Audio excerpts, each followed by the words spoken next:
A gente estava falando anteriormente sobre pontuação, agora a gente segue em frente, novo capítulo, falando da análise morfossintática. Agora a gente fala então de morfologia e sintaxe. Bom, vamos falar um pouquinho dessas definições. Morfologia leva em consideração apenas o vocábulo e a forma dele.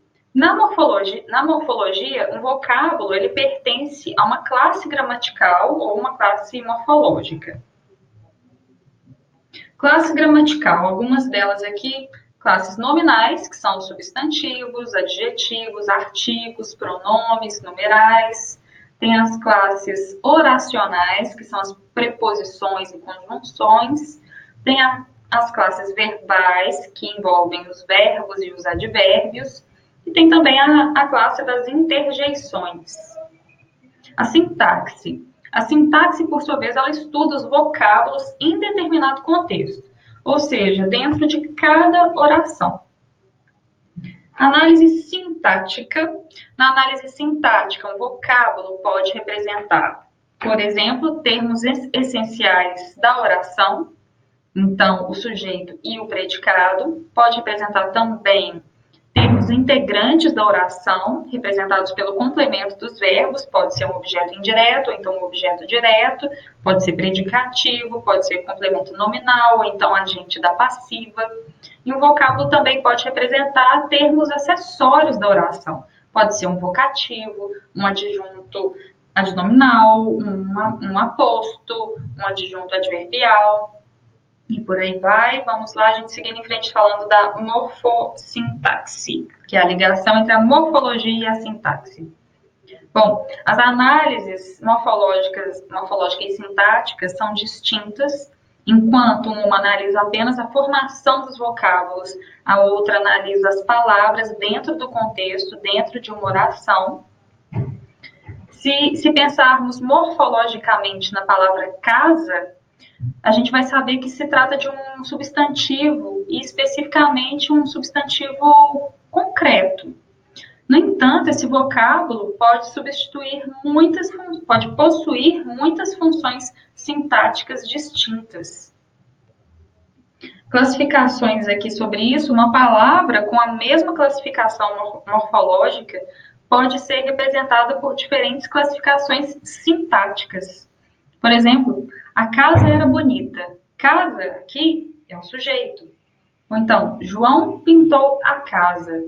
Aqui, casa é objeto direto. Ou então, João precisava da casa pronta. A casa aqui, nessa situação, é o objeto indireto. Ou então, a faca se encontrava dentro da casa.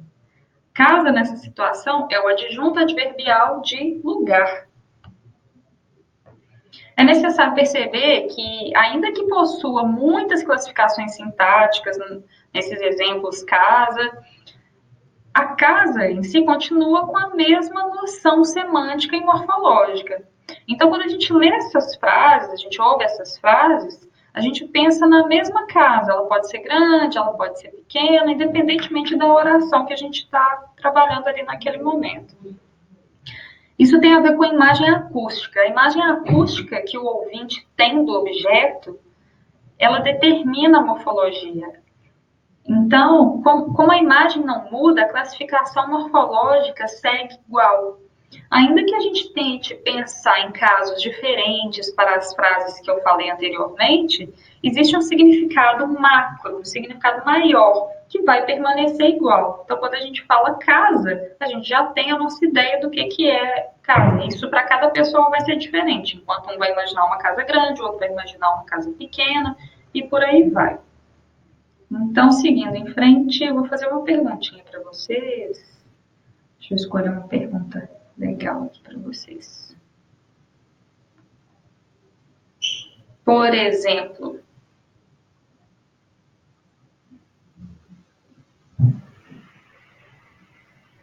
vou recapitular uma frase aqui.